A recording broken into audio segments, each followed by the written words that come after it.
ಬಿಜೆಪಿಯ ಕಾರ್ಯಕರ್ತ ಸಕ್ರಿಯ ಕಾರ್ಯಕರ್ತ ನವೀನ್ ಸೋಮಯ್ಯ ಅವರು ವಿನಯ್ ಸೋಮಯ್ಯ ಅವರು ನಿನ್ನೆ ಆತ್ಮಹತ್ಯೆ ಮಾಡಿಕೊಂಡಿದ್ದಾರೆ. ವಿನಯ್ ಸೋಮಯ್ಯ ಅವರು ಆತ್ಮಹತ್ಯೆ ಮಾಡಿಕೊಂಡಾಗ ಅವರ ವಾಟ್ಸಪ್ ಮೆಸೇಜು ಅಥವಾ ಸ್ಯೂಸೈಡ್ ನೋಟ್ ಅಂತೇಳಿ ನೀವು ಕರಿತೀರಿ, ಅದರಲ್ಲಿ ಅವರು ಆತ್ಮಹತ್ಯೆ ಮಾಡ್ಕೊಳ್ಳೋದಕ್ಕೆ ಕಾರಣಗಳೇನು, ಯಾವ ರೀತಿ ಚಿತ್ರಹಿಂಸೆ ಆಗಿದೆ, ಅವರಿಗೆ ಯಾವ ರೀತಿ ಅವರಿಗೆ ಮಾನಸಿಕ ಕಿರುಕುಳ ಆಗಿದೆ.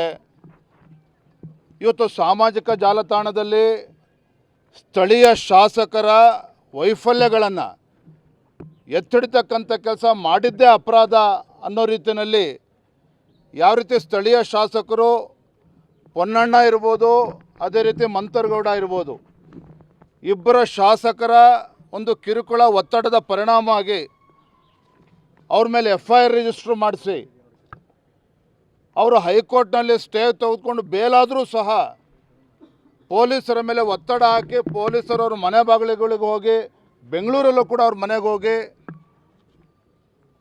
ಇದರಿಂದ ಸಾಕಷ್ಟು ಮಾನಸಿಕವಾಗಿ ನೊಂದಿದ್ದಂಥ ಸೋಮಯ್ಯ ಅವರು ಇವತ್ತು ಆತ್ಮಹತ್ಯೆ ಮಾಡಿಕೊಂಡಿರ್ತಕ್ಕಂಥದ್ದು.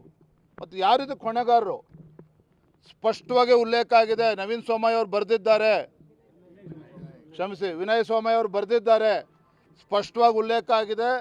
ಅದರಲ್ಲಿ ಇಬ್ಬರು ಶಾಸಕರ ಹೆಸರನ್ನು ಕೂಡ ಉಲ್ಲೇಖ ಮಾಡಿದ್ದಾರೆ. ಅದರ ಜೊತೆಯಲ್ಲಿ ಇಬ್ಬರು ಕಾಂಗ್ರೆಸ್ ಕಾರ್ಯಕರ್ತರ ಹೆಸರನ್ನು ಕೂಡ ಉಲ್ಲೇಖ ಮಾಡಿದ್ದಾರೆ.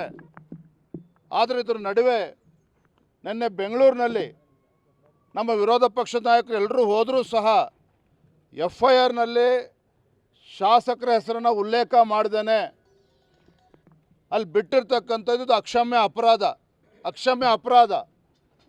ಇದರಲ್ಲೇ ಗೊತ್ತಾಗ್ತದೆ ಯಾವ ರೀತಿ ಒತ್ತಡ ಪೊಲೀಸರ ಮೇಲಿದೆ.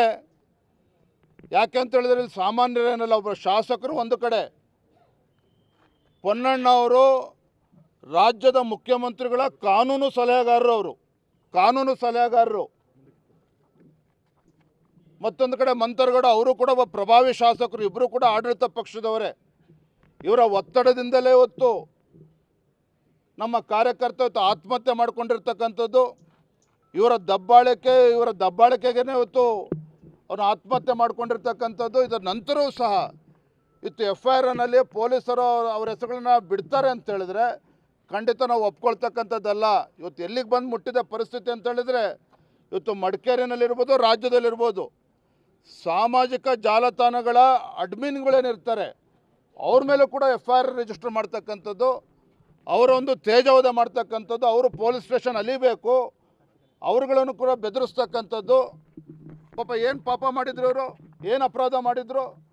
ಶಾಸಕರ ವೈಫಲ್ಯಗಳನ್ನು ಇವತ್ತು ಆಸ್ಪತ್ರೆಯಲ್ಲಿರ್ಬೋದು, ಆಸ್ಪತ್ರೆ ವ್ಯವಸ್ಥೆ ಇರ್ಬೋದು, ಅಲ್ಲಿ ಶೌಚಾಲಯದ ವ್ಯವಸ್ಥೆಗಳ ಬಗ್ಗೆ ಸರಿಪಡಿಸ್ಬೇಕು ಅನ್ನೋ ನಿಟ್ಟಿನಲ್ಲಿ ಒಂದು ಕಾಳಜಿ ಇಟ್ಕೊಂಡು ಇವತ್ತು ಸೋಷಿಯಲ್ ಮೀಡಿಯಾದಲ್ಲಿ ಪೋಸ್ಟ್ ಮಾಡಿರ್ತಕ್ಕಂಥದ್ದು, ಅಥವಾ ಮತ್ತೊಬ್ಬ ಕಾರ್ಯಕರ್ತ ಪೋಸ್ಟ್ ಮಾಡಿರೋದನ್ನು ಇವರು ರೀಟ್ವೀಟ್ ಮಾಡಿರ್ತಕ್ಕಂಥದ್ದು, ಇದನ್ನೇ ದೊಡ್ಡ ಮಹಾಪರಾಧ ಅನ್ನೋ ರೀತಿಯಲ್ಲಿ ಅವ್ರ ಮೇಲೆ FIR ರಿಜಿಸ್ಟರ್ ಮಾಡಿ ಅರೆಸ್ಟ್ ಮಾಡೋ ಪ್ರಯತ್ನ ಮಾಡಿ, ಸ್ಟೇ ಕೊಟ್ಟರು ಸಹ ಬೇರೆ ಇನ್ನೊಂದು ಕೇಸ್ ಫಿಟ್ ಮಾಡಿ ಅದನ್ನು ಅರೆಸ್ಟ್ ಮಾಡ್ತಕ್ಕಂಥ ಪ್ರಯತ್ನ ಮಾಡಿದ್ದಾರೆ. ಇದು ಖಂಡಿತ ಸರಿಯಲ್ಲ. ಹಾಗಾಗಿ ನಾನಿವತ್ತು ರಾಜ್ಯದ ಮುಖ್ಯಮಂತ್ರಿಗಳಿಗೆ, ಗೃಹ ಸಚಿವರಿಗೆ ಆಗ್ರಹವನ್ನು ಮಾಡ್ತೇನೆ. ಇವತ್ತು ರಾಜ್ಯದಲ್ಲಿ ಪೊಲೀಸ್ ಸ್ಟೇಷನ್ ಅಂತ ಹೇಳಿದ್ರೆ ಕಾಂಗ್ರೆಸ್ ಕಚೇರಿಗಳ ಥರ ಇವತ್ತು ವರ್ತನೆ ಮಾಡ್ತಾ ಇದೆ. ಕಾಂಗ್ರೆಸ್ ಕಚೇರಿಗಳ ಥರ ಇವತ್ತು ಕಾಂಗ್ರೆಸ್ ಆಫೀಸ್ಗಳ ಥರ ಪೊಲೀಸ್ ಸ್ಟೇಷನ್ ಇವತ್ತು ಕೆಲಸ ಮಾಡ್ತಾ ಇದೆ. ಎಲ್ಲದಕ್ಕೂ ಕೂಡ ಇತಿಮಿತಿ ಇರ್ತದೆ. ಈ ರೀತಿ ಒಂದು ನಮ್ಮ ಹಕ್ಕನ್ನು ಕಿತ್ಕೊಳ್ತಕ್ಕಂಥ ಕೆಲಸ ಇವತ್ತು ಪೊಲೀಸ್ ಠಾಣೆ ಮುಖೇನ ಇವತ್ತೇನು ಆಗ್ತಾ ಇದೆ. ಇದು ಯಾವುದೇ ಕಾರಣಕ್ಕೂ ಭಾರತೀಯ ಜನತಾ ಪಾರ್ಟಿ ನಾವು ನಮ್ಮ ಕಾರ್ಯಕರ್ತರು ಇದಕ್ಕೆ ಅವಕಾಶ ಕೊಡೋದಿಲ್ಲ.